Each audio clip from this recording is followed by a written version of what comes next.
What's good, everybody? In today's video, we're going to be looking at two examples of how to factor using the greatest common factor and when our exponents are larger than 2. In our first example, guys, what we're looking at now is a polynomial that has a exponent of 4. And when we use the greatest common factor, the greatest common factor can either be a number, a variable, or exponent, or a combination of both. So in this example, our greatest common factor would be 4x to the second power. When we look at each three of these terms, the number, right, the coefficient, the largest number we could divide all three of those terms by is 4, and then we could also pull out an x squared. Once we do that, we're going to write what is left inside the parentheses, which would be 5x to the second power minus 4x minus 1. Now, at this step, guys, we are not done with this problem. The purpose or the overall goal is to get to factor the trinomial into two binomials. And to do it, we normally need to have a lead coefficient of 1. So we're going to use the slip and slide method. So once we rewrite this, we're going to have x squared minus 4x minus 5. When we use the slip and slide method, we take the coefficient from A and multiply it with the coefficient for C. Now at this step, we focus on what's inside the parentheses, and that's what we are factoring, right? So I know the two factors I'm going to get are x minus 5 times x plus 1. Multiply these two back, I'll get what's inside parentheses. Now let's bring down that outside term, because that is still part of the answer. So at this step, guys, we're almost done. This is not the final answer. When we use slip inside, after multiplying by that factor, we now have to go back and divide by that same factor. And what are we dividing? These two factors that we got for the trinomial. So once I divide this first one, I get a whole number. So I'm going to simplify. And let's write it right here. So I have 4x squared on the outside. This turns into x minus 1. And then in the second factor, right, we notice that once we take 1 and divide it by 5, we cannot get a whole number. When that happens, guys, this is what you do. Slide it in front of your variable. So now my second factor would be 5x plus 1, and this would be our answer after we factor. Now, in our second example, we're going to look at how to factor using the GCF when there are 4 terms in a polynomial. In our second example, guys, this one you're going to see a lot of the time, so please make sure you pause, rewind, whatever you have to do to learn this. So we're dealing with 4 terms, and when we're dealing with 4 terms and we're factoring, we use the method called grouping.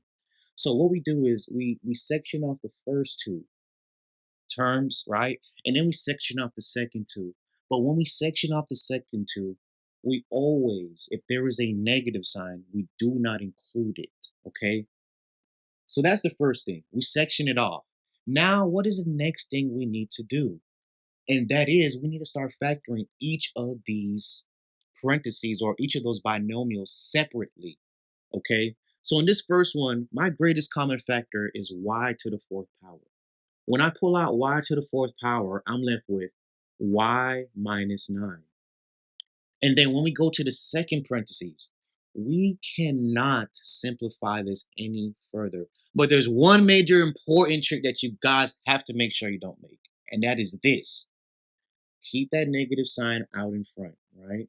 And when you rewrite your factor, remember that originally in the problem, it was positive. So once we factor it down, right, it should be negative so that when we multiply this back, we'll have our negative y and our positive 9. So please don't forget that because that is so essential. Number 2, we know we get this right when both of these parentheses have the same exact thing, y minus 9. Now what we're going to do is combine y minus 4 with what's outside, which is just negative 1. That negative sign is basically negative 1. So my final answer will be y fourth minus 1 times y minus 9.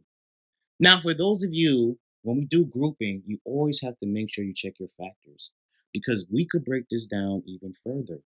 And what could we break this down to? This is the difference of squares.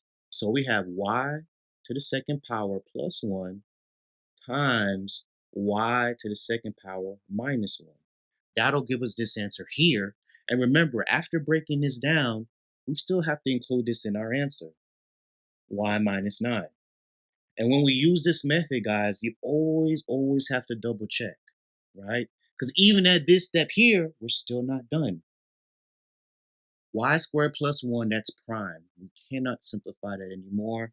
Y squared minus 1, this is another difference of squares. So what I'm going to do is I'm going to switch colors and we're going to break that down even further to get our final answer. And this is why you have to double check your work. So now this turns into, matter of fact, let's do a little erasing, clean up the board some, right? So we're on the same page. All right. So now from here, y squared plus 1 stays the same. Y minus 9 stays the same. Now our difference of squares is going to turn into y plus 1 times y minus 1. So to finish this problem off, we're going to write these two factors here, and my final answer would be y squared plus 1 times y minus 9 times y plus 1 times y minus 1. So when we're talking about the greatest common factor and we're using it to group or factor regular trinomials, guys, please make sure you watch out for some of these tips and tricks. Make sure that you double check if you can continue to factor. Really hope this video is helpful for you guys. Thank you so much for joining us today on Algebra 1 with Mr. Peters.